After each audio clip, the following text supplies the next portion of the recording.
Teologia, introdução.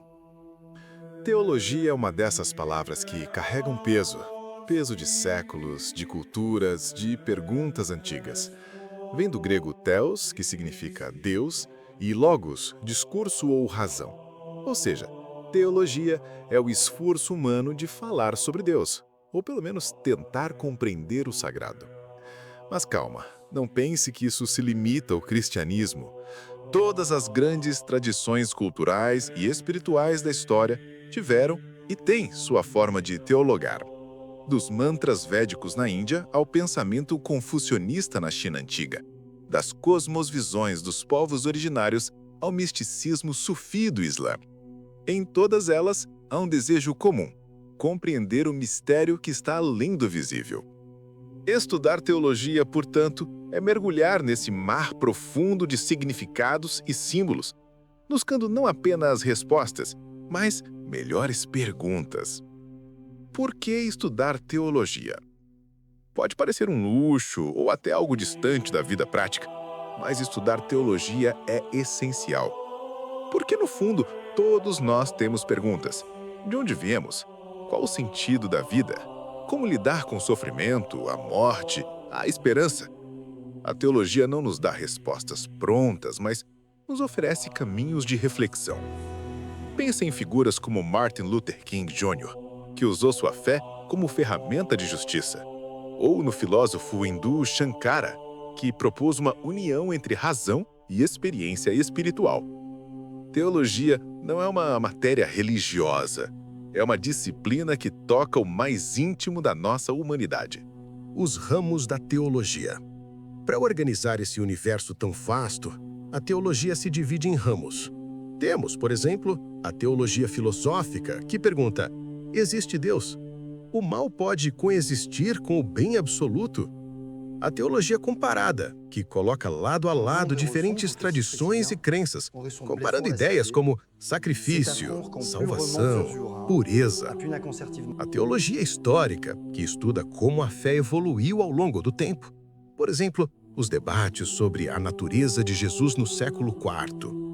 E a teologia prática, que nos ajuda a viver essas ideias no dia a dia, na ética, na política, na espiritualidade cotidiana.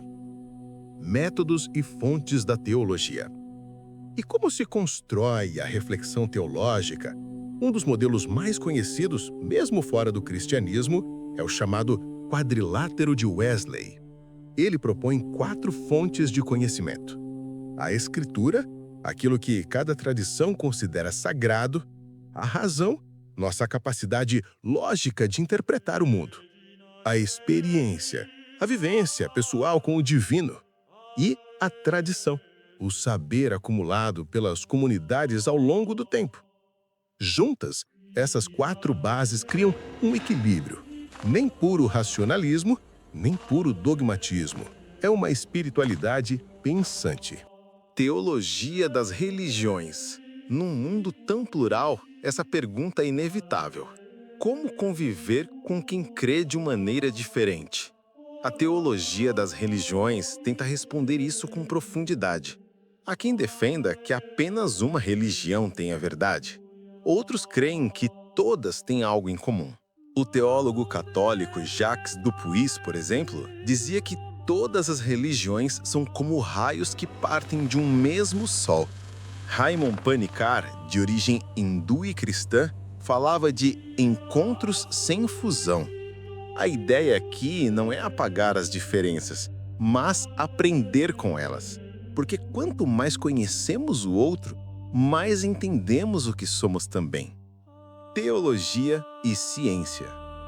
Antigamente, se dizia que fé e ciência eram inimigas. Hoje, esse muro está cada vez mais sendo derrubado. Você sabia que o padre Georges Lemaitre foi quem propôs a teoria do Big Bang? Para ele, investigar o universo era um ato espiritual. A teologia hoje dialoga com a física, com a biologia, com a inteligência artificial. Há teólogos que estudam robótica e perguntam: um ser inteligente poderia ter alma? Na bioética surgem discussões complexas sobre fim da vida, reprodução assistida, dignidade humana. E a teologia não foge desses temas. Ela entra na arena com coragem e compaixão. Teologias contextuais. Quando olhamos para os povos da margem, pobres, negros, indígenas, mulheres, percebemos que sua maneira de viver a fé também gera teologia. A teologia da libertação na América Latina, por exemplo, afirma que Deus caminha ao lado dos empobrecidos. Leonardo Boff dizia: lugar de Deus é onde o povo sofre. A teologia negra denuncia o racismo como heresia espiritual. A teologia feminista resgata vozes silenciadas da tradição.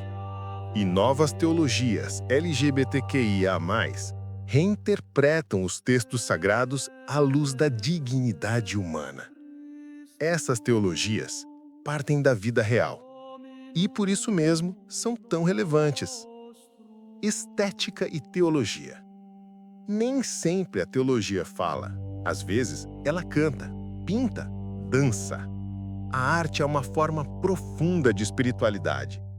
Basta entrar numa catedral gótica, ouvir um canto gregoriano, ver uma pintura de Caravaggio e sentir que há algo ali que nos ultrapassa.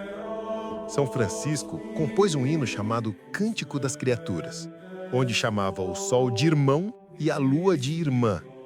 Filmes como A Árvore da Vida ou até cenas de novelas podem carregar densidade teológica. Quando a beleza se encontra com o mistério, nasce uma teologia que toca o coração. Mística e espiritualidade. Mas tem um tipo de teologia que vai além das palavras. É a mística. Ela fala da experiência direta com o sagrado, algo que se sente antes de se explicar. Rumi, poeta sufi, dizia: o silêncio é a linguagem de Deus, tudo mais é má tradução. Santa Teresa d'Ávila descrevia êxtases espirituais com metáforas poéticas. Já o xamã Davi Kopenawa conta sonhos que o conectam com o mundo dos espíritos. A mística não nega a razão, mas a transcende. É como o momento em que, diante da imensidão, tudo em nós se cala e Deus fala. Escatologia e o futuro. Toda teologia em algum momento se pergunta: para onde estamos indo? Esse é o campo da escatologia, o estudo dos últimos tempos, do destino humano, do juízo final ou da salvação. No Islã, se espera o retorno de Isa. No cristianismo, o reino de Deus. No candomblé, o equilíbrio entre os mundos. Para pensadores contemporâneos, o fim pode ser uma transformação pessoal, coletiva, cósmica. Mas a pergunta essencial permanece: estamos colaborando para construir um mundo mais justo, mais espiritual, mais belo? Ou estamos adiando o futuro prometido? Conclusão. Teologia não é assunto só de teólogos. Ela é de quem ama o mistério, de quem tem coragem de perguntar e humildade de não saber todas as respostas. Quando estudamos teologia, estamos também estudando a nós mesmos, nossas dores, esperanças, contradições. A teologia é o lugar onde razão e fé se abraçam, onde ciência e arte se encontram, onde cultura e espiritualidade dançam juntas. Como disse Abraham Heschel, teólogo judeu, a tarefa da teologia não é resolver enigmas, mas maravilhar-se diante do mistério. Que essa maravilha nos acompanhe e nos inspire. Se você acha que este vídeo pode ser útil a alguém mais, dê o seu like, comente, compartilhe e inscreva-se no canal. Até o próximo vídeo!